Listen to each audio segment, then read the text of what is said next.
So in focusing on healing meditation, our focus isn't on the symptoms of the illness of ALS or any illness per se.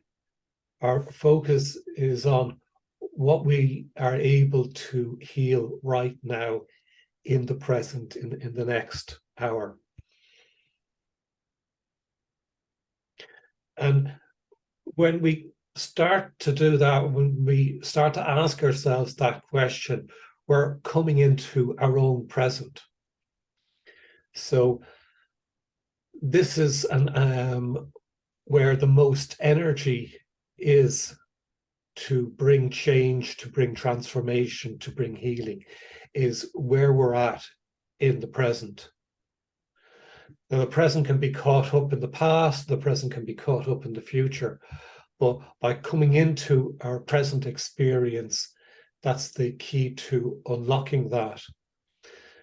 Because when we're more, when we're less wrapped up in the past or the future, we're more available for focusing our energy on healing now. And really, that's the only healing we can do, is what we can do now. We know that healing's a natural thing.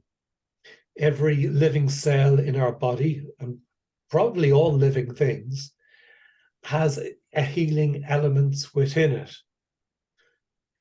Each cell clears out the debris of processes that it's finished, whether it's making proteins or distributing energy. It clears out remnants of other molecules that have been brought into the cell for its purposes, and those debris have to be cleared out. The cell is always trying to behave in an optimum condition. It's always trying to live. And that's what we're made up of, lots of cells. So our impulse to live and our capacity to heal is something which is natural. It's something that's in every cell of our body. We don't often identify with our body in that way. And we grow up in a culture and a society where healing's not understood. So we're taking steps into that understanding, not just at a conceptual level, but at a practical level. So in this, we're trying to align ourselves in a way with the healing processes that we see in every cell of our body. We're trying to cleanse out the things which are no longer necessary, or whether they're attachments to the past or the future or something else. They're no longer necessary. And so we're engaged in a process of letting go of them. And that letting go can take many different functions, or can be expressed in many different ways.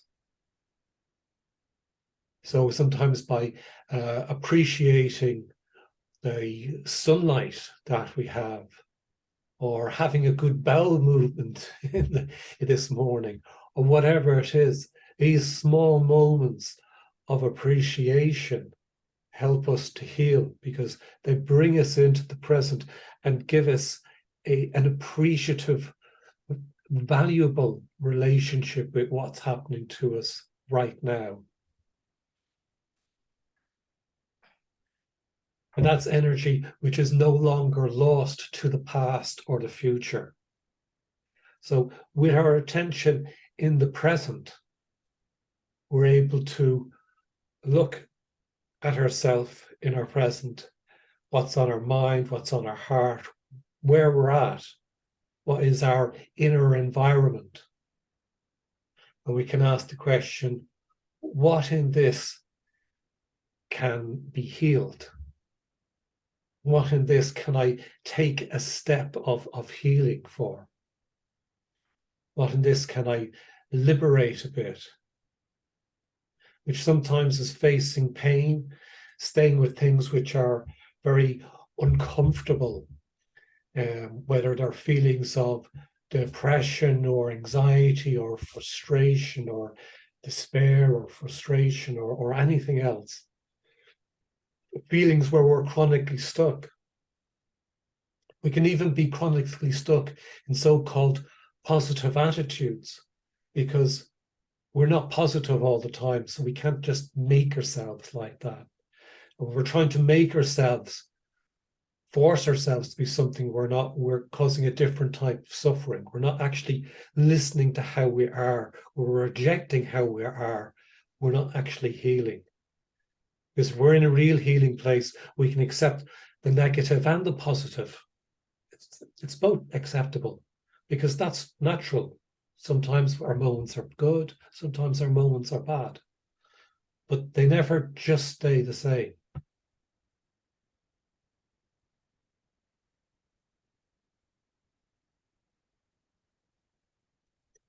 So we'll start off this session with coming into the present, and then we go for a deeper share where you can really talk about what's more on your mind or what's more on your heart, and to try and have a step of courage in our words, a step of bravery in our words, where we take the risk of maybe opening something up to bring some healing light in. And that healing light ultimately is coming from yourself. It's just this shared process which is helping that to be stimulated.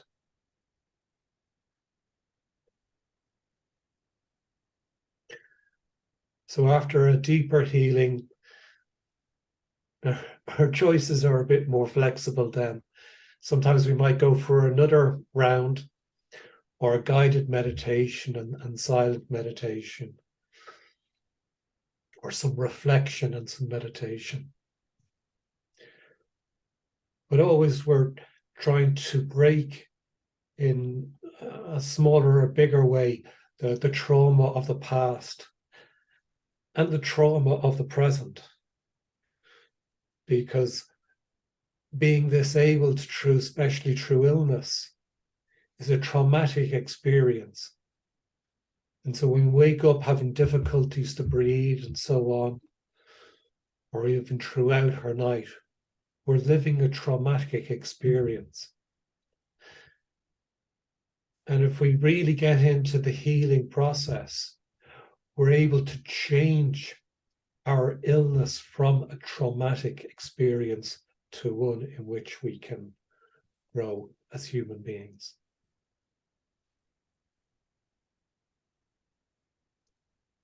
So that's kind of brought things together. So I'll say no more for now.